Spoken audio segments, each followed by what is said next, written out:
Hello once again, everybody. Kevin Sortel here from Note School.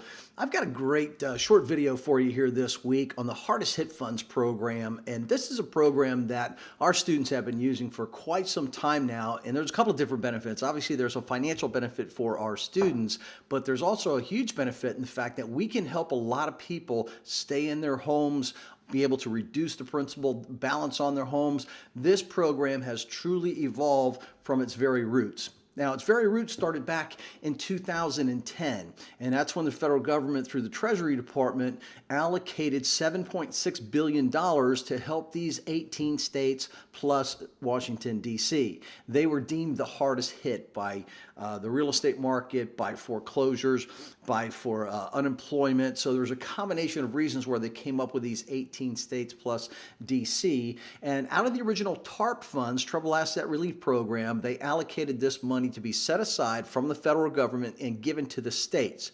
And then they left it up to the states to create their own entity that would get this money out to the people who need it. Well, unfortunately, that didn't work out quickly enough for a lot of people, and that really caused the evolution of this program, where now the funds that were once meant to be spent to prevent foreclosure are starting to merge into other areas, which I'll outline for you here. But there was some good news this past summer for a lot of our people who are in the middle of trying to help some folks out, where these funds were exhausted by the state and they had allocated all the funds, but another $2 billion has recently been injected into all of these states, and they have revised the original programs and also added to those programs. And it's really something that you should stay on top of on a regular basis. And it's a real easy thing to do, and I'm going to show you that in just a little bit here. But just as an overview for Hardest Hit Funds, today Hardest Hit Funds definitely plays a role in the delinquent loans. These are the non-performing assets, the people that are behind on their payments, but it also plays a role today with people who are current, people who might be in trouble, might have no equity, very little equity, or they're upside down on their equity, but they're current, they're making their payments. It's a performing note. So Hardest Hit Funds really covers both sides of this today. Under the delinquency, which is where most of the programs are, again, it's because that's how Hardest Hit Funds really came about. Hardest Hit Funds initially was to help people bring their delinquent note current. And the way you bring a delinquent note current is to catch up on the arrearage account.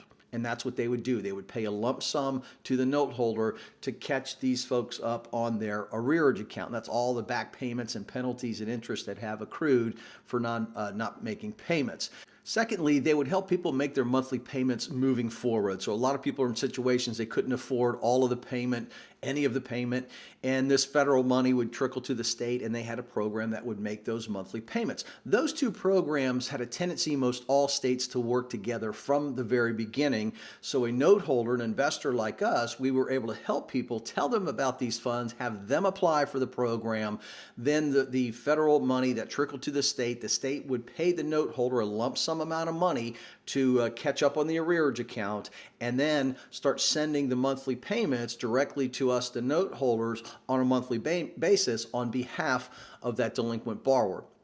Well, that led to short payoffs, and a lot of states started adding short payoff programs to their system, which essentially meant, look, we don't feel that these folks are going to really ever be able to make their payments, so we're not going to spend the money to catch somebody up and make the payments going forward, because we think that we're just throwing good money after bad. There's a high likelihood that they're going to continue to default on this, so they would offer the note holder a short payoff.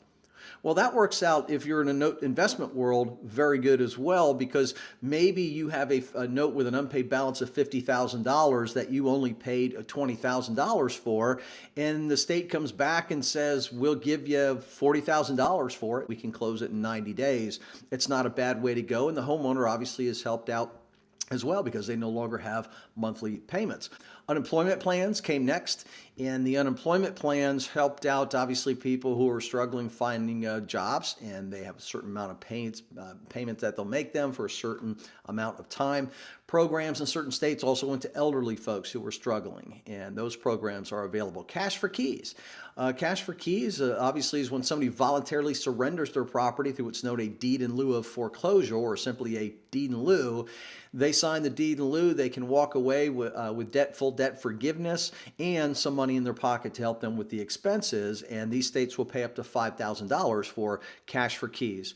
And finally, blighted property. A lot of these homes have sat vacant for so long that they simply are in disrepair, and the states are now paying note holders to eliminate that debt and allow them to tear down the property, which once again, if you have invested the right way, should be no problem. We're not as active in blighted property because this is one of the things that we tell people to avoid. Do not buy notes on blighted property. Vacant property, no problem. Blighted, different story. Current notes though. So what's happened is the industry changed, people's conditions and situations changed. A lot of people just abandoned their homes when they ran into difficult financial circumstances because they didn't know about these programs. And now, as we are in the recovery mode here, you do have people in these states who they've been making their payments. They never miss payments, even though the value of their property was cut in half. In Florida where I live, our values got cut essentially in half. So you had people who bought a house for $100,000, borrowed $100,000, and then a couple of years later, their house was worth $50,000, but they still owed just under $100,000, but they continued to make those payments. Well, the Hardest Hit Fund program has been modified, as I said, and now there's several states that have principal reduction plans. And the principal reduction plans pay the lender a lump sum if they will reduce the unpaid balance down to what the property is now worth. So it reduces that principal down for the borrower. And of course, the note holder receives a lump sum in exchange for doing just that. So it's a great program to really help people out who are making their payments, they're current, but they're facing an equity situation where they're trying to go back. Is my house ever going to be worth what I owe on it again? This program works perfectly for that. So let me give you a quick example of that. In this particular example, you can see that they paid for this property over $116,000 several years ago, and their unpaid balance on the loan has gone down to $116,000. The property itself, however, because it was hit hard, and this happens to be a Florida property, the property value has dropped down to $74,000. So when you have a situation where the property's worth $74,000 but you owe $116,000, you're upside down. So the borrower here owes $42,000 more than what the property is actually worth. So how would that work in Florida? Well, let's say you paid $59,200 for this note. So you come in as a note owner, you're not buying the property, you're buying this note with an unpaid balance of $116,000 backed by a property worth $74,000. You educate them on the fact that there is something called Hardest Hit Fund principal reduction in Florida. So we can, through this program, have them apply and reduce that principal balance down to what the property is worth today, $74,000. So the state comes in, pays the note holder, okay? So the note investor who paid $59,200 for that note gets $42,000 back if they agree to reduce that principal balance from the $116,000 down to the $74,000 that the property is worth today. So here's the numbers. Investing in the note, $59,200. You got back $42,000 from Florida to reduce the principal balance. So you only have $17,200 in a note that is paying you $965 a month. Your yield is, well, let's just say it's enough, right?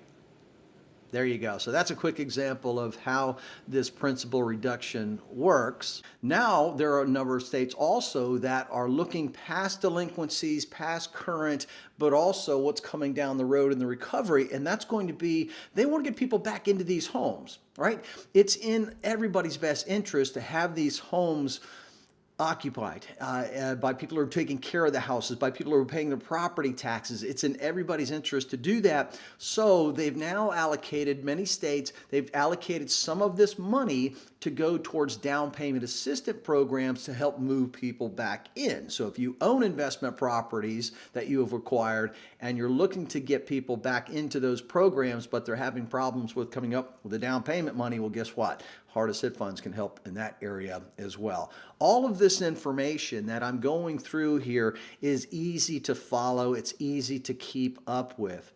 In fact, on the next video, I'm going to show you exactly how I do that every single month, and it's a very, very simple thing to do. I'll even show you the spreadsheets that I've created for that. So we'll see you on part 2.